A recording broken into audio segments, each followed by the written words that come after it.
This is a story of only one woman, obviously smiled upon by life, and yet her life, like all others, has not been without its own suffering and pain.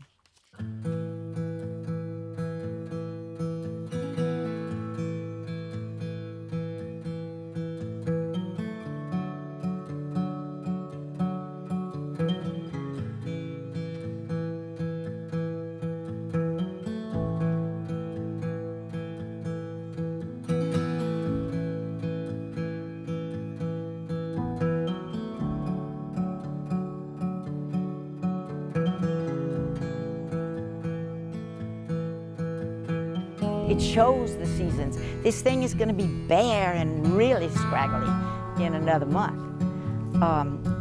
You can see the seasons change in fruit trees, but this is the passage of time and the seasons.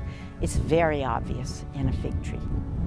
And then when the leaves come out, they're gorgeous and big and strong, you know, like on the cover of the book.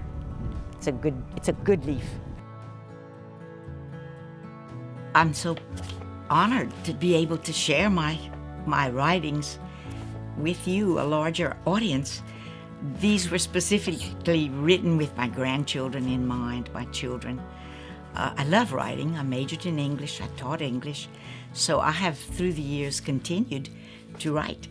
And I love the Lord and my faith. And so becoming a spiritual director asks that the individual access her faith or his faith.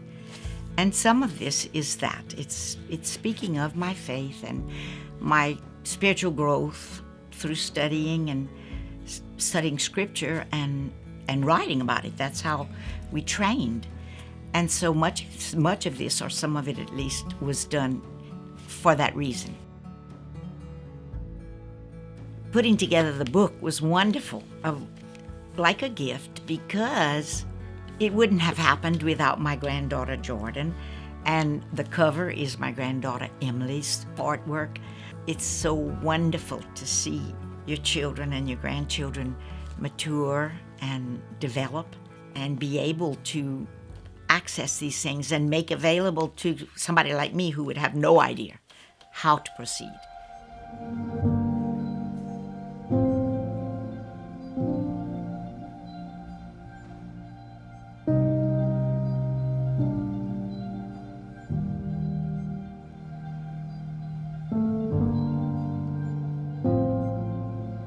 I love poems, many of them old.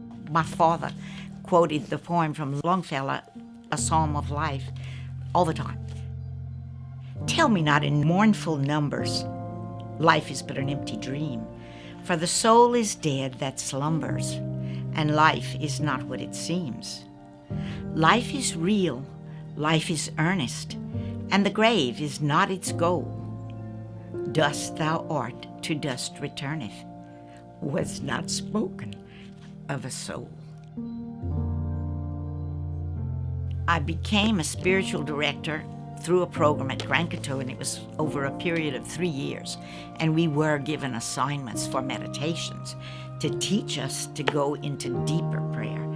And so because I love to write, it was so wonderful to take a scripture and process it through the pen. I can delve deeper into so many things writing about them.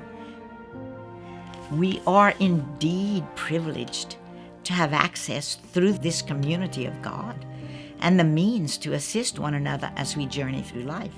How can it be that my deepest heart communicates with them as I live and breathe, going about my little life with my spouse and my children and grandchildren and great-grandchildren, learning about being in friendship with these holy men and women of ancient times and far-off places?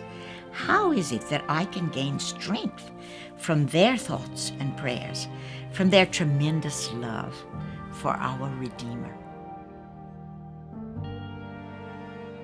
My story, I believe, is the story of many a Cajun grandmother, past, present, future. It could be the story of any woman of any unique culture who is fruitful, who works and loves and suffers and laughs and strives to be the best she could be by using well the gifts her God has given her.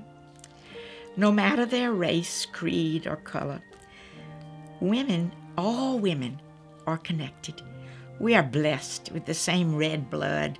We cry out in childbirth. We weep in barrenness. We glory in goodness and abhor evil. This is a story of only one woman, obviously smiled upon by life, and yet her life, like all others, has not been without its own suffering and pain.